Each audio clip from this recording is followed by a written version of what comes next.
to learn and train alongside their allied counterparts. We will continue to stand with Ukraine for Ukraine's security and for ours. And with that, I'm ready to take a few questions. Start with the Wall Street Journal here in the third row, please. Dan Michaels with the Wall Street Journal. Two questions. Were the ministers briefed at all on this Russian space launch that apparently has either nuclear weapons or nuclear powered? And second, yesterday you talked about NATO maintaining a credible defense. I'm curious whether the ministers talked about how NATO can maintain its credibility, especially when a significant number of politicians in the U.S. are vocally criticizing NATO and raising doubts about U.S. commitment to it. Thank you. So I will not comment on the latest reports which are referred to, not least in U.S. media. What I can say is that in NATO we are constantly exchanging intelligence between NATO allies, and we are, of course, always monitoring all potential threats in all domains from all directions. And I have nothing more to say about that now. Then on the issue of US support for NATO, of course, we are 31 democratic nations on both sides of the Atlantic, and as long as this alliance has existed, there have been different views and discussions also about NATO within NATO allies. When we look at the opinion polls, there is record high support for NATO, both in North America, United States, Canada, and in Europe. And I'm confident that NATO will remain the strongest and most successful alliance in history, and I expect the United States to continue to be a staunch ally for at least three reasons. First, it is in the national security interest of the United States to have a strong NATO. Second, there is actually broad bipartisan support for NATO in the United States. And thirdly, the criticism in the United States is not primarily against NATO. It's against NATO allies not spending enough money on NATO. And then actually we have a very good story to tell, because for many years it was a valid point and a fair case to raise from the US side that European allies and Canada did not spend enough. But things have really changed. With increased defense spending across Canada and Europe, and with now record high investments in Europe and Canada, and more allies are meeting the 2% target. It is in the US interest to have a strong NATO because no other major power has anything like NATO, more than 30 friends and allies. And that makes the US stronger. The US accounts for 25% of the world's GDP. Together with NATO allies, we account for 50% of the world's economic might and 50% of the world's military might. And we have to remember also that the US have never fought alone in a war. They've always been there together with all the other allies, from the Korea War to Afghanistan. And we have to remember that the only time we invoked Article 5 was after an attack on the United States, and hundreds of thousands of soldiers from Canada and from Europe fought alongside US soldiers, and many of them paid the ultimate price. So it is in the national security interest of the United States to maintain NATO as the most successful alliance in history, and therefore I'm confident that the US will do so. Go to the BBC in row 3 over here, please. Thank you, Secretary General. You said earlier today that you expect the US House of Representatives to approve the military aid package to Ukraine. I just wonder, what gives you that expectation? Is it more hope that you have than expectation? And would you go as far as to say, without US military aid to Ukraine, it could prove fatal for its defenses? We're seeing what's happening in Avdiivka at the moment, with the Russians making advances surrounding the city and Ukraine not having enough ammunition. I expect the US Congress to agree a package for Ukraine because there is a broad majority in the Congress for supporting Ukraine. And I visited the United States and spent much time also in the Congress meeting politicians from both sides of the aisle, and they confirmed the message that actually there is a broad support for Ukraine. And I expect that this majority in the Congress, in one way or another, will be reflected in the decision. And I also met with the Speaker of the House, Mike Johnson, and we actually agreed a joint statement where it's clearly stated that President Putin must not win in Ukraine. And of course that requires support from all NATO allies, because if President Putin wins in Ukraine, it's also a challenge for us. It will be a message to authoritarian leaders, not only Putin, but also to President Xi, that when they use military force, they get what they want. What happens in Ukraine today can happen in Taiwan tomorrow. So this matters for our security, it matters for US security, and therefore I expect that the majority which is in the US Congress, in one way or another, will be reflected in the decision. It's not for me to guarantee anything on behalf of an independent sovereign parliament or national assembly, but based on the messages, based on the political reality, and based on the US security interests of not allowing President Putin to win, I continue to expect that they will find a way to agree. Then, of course, the fact that the US has not been able to make a decision so far has already had consequences. It is impacting the flow of support. To some extent, this can be compensated by increased support from other allies. And the European allies and Canada are stepping up, are doing more. And if we put together the military, the economic, and the humanitarian support, actually Canada and European allies are providing more support than the United States. But the United States being by far the biggest ally, of course it's vital that continue to provide support, and therefore I continue to expect that they will be able to make a decision, and hopefully as soon as possible. We'll go to New Voice Ukraine here in the second row. New Voice of Ukraine.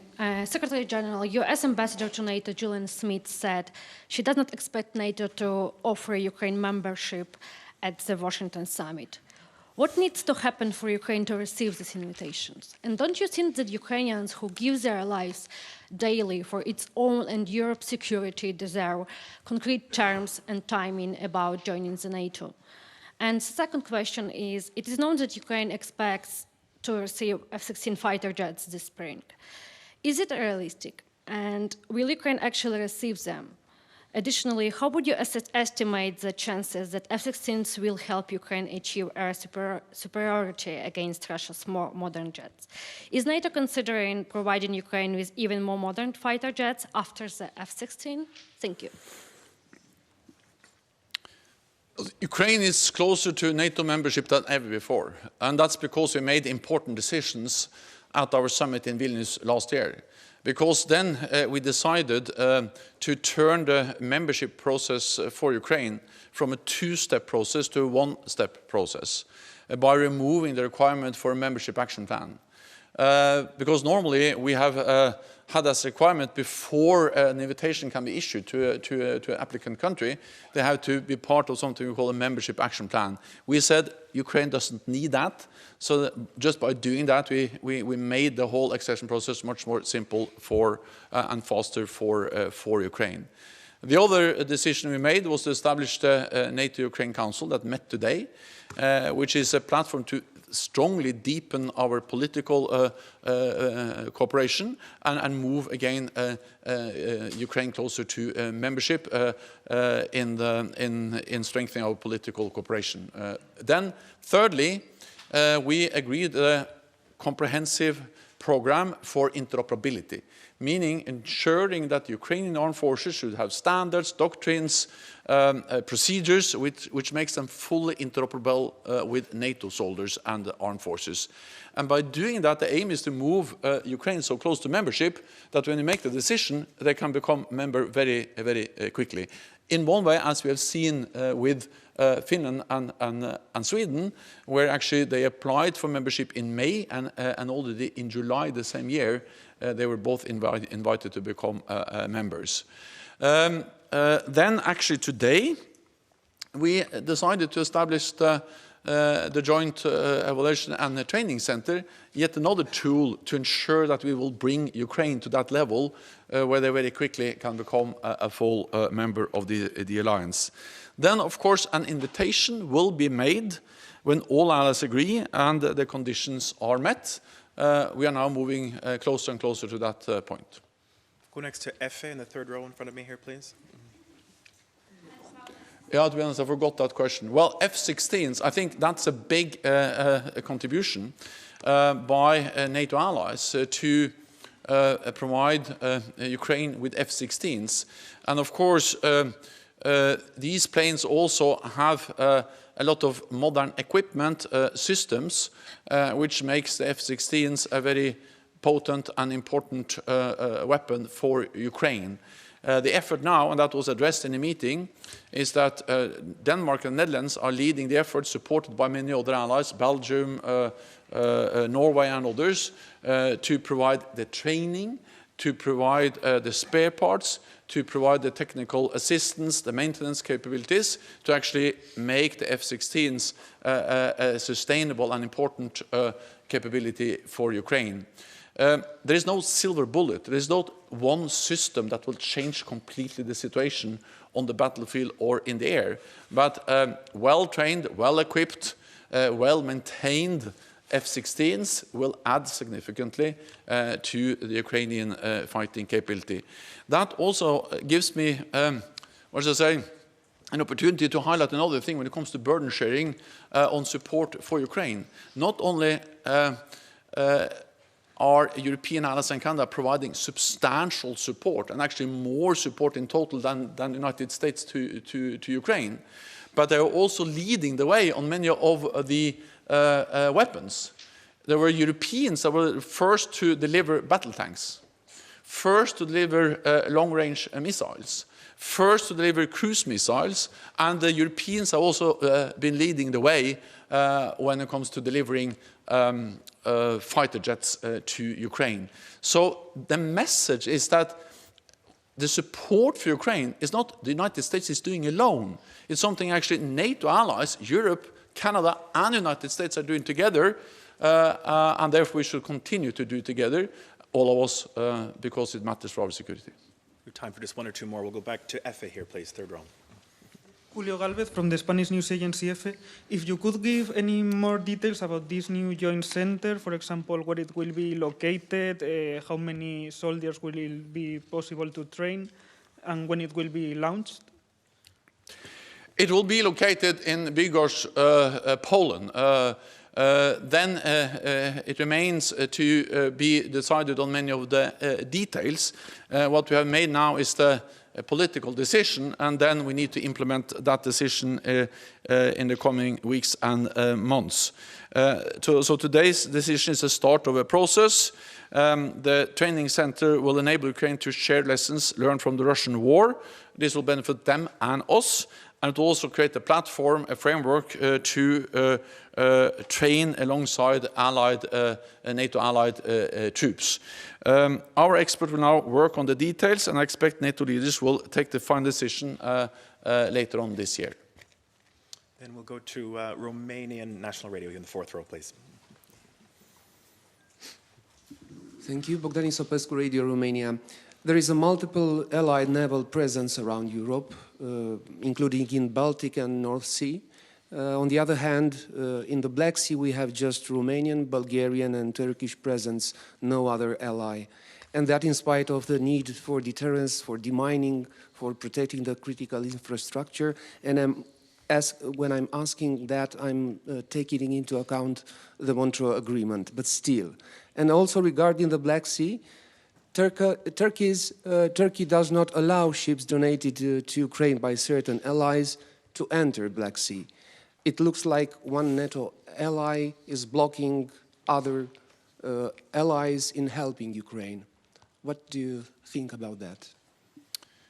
Well, the Montreux Agreement means that now the straits into the Black Sea are closed for naval ships. That means also that Russia is not able to move in more naval ships into the Black Sea. And if you then also take into account that actually the Ukrainians have been very capable of attacking the Russian Black Sea fleet. They have destroyed a large number of ships, also big ships, and just this week a new Russian naval ship was sunk by very competent and skilled Ukrainian forces.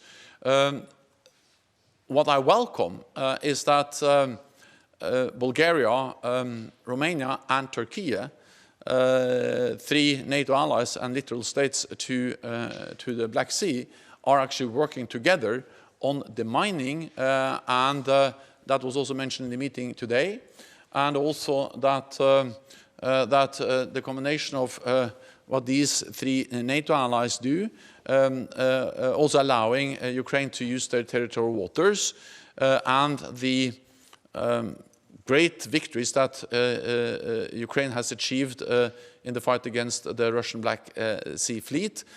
Ukraine has actually been able to open a route, a sea route, along also Romania, Bulgaria, and Turkey, that has enabled them to export significant amounts of grain and other products through the Black Sea. So I think we should continue the close cooperation between NATO allies, continue to support the efforts of Ukraine to push back the Russian Black Sea fleet, and continue to respect the Montreux Agreement. That's all we have time for. Thank you very much. Thank you so much.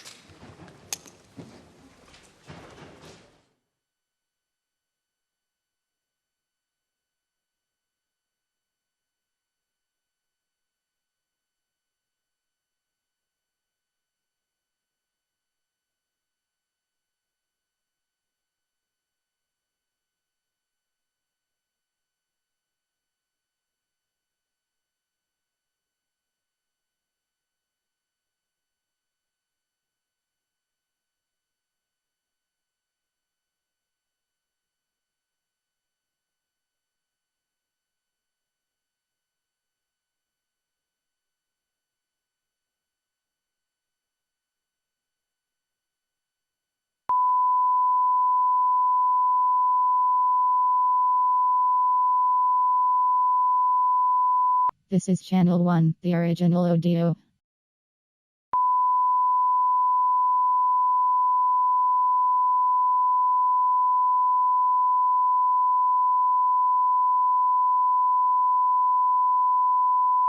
This is Channel 1, the original audio.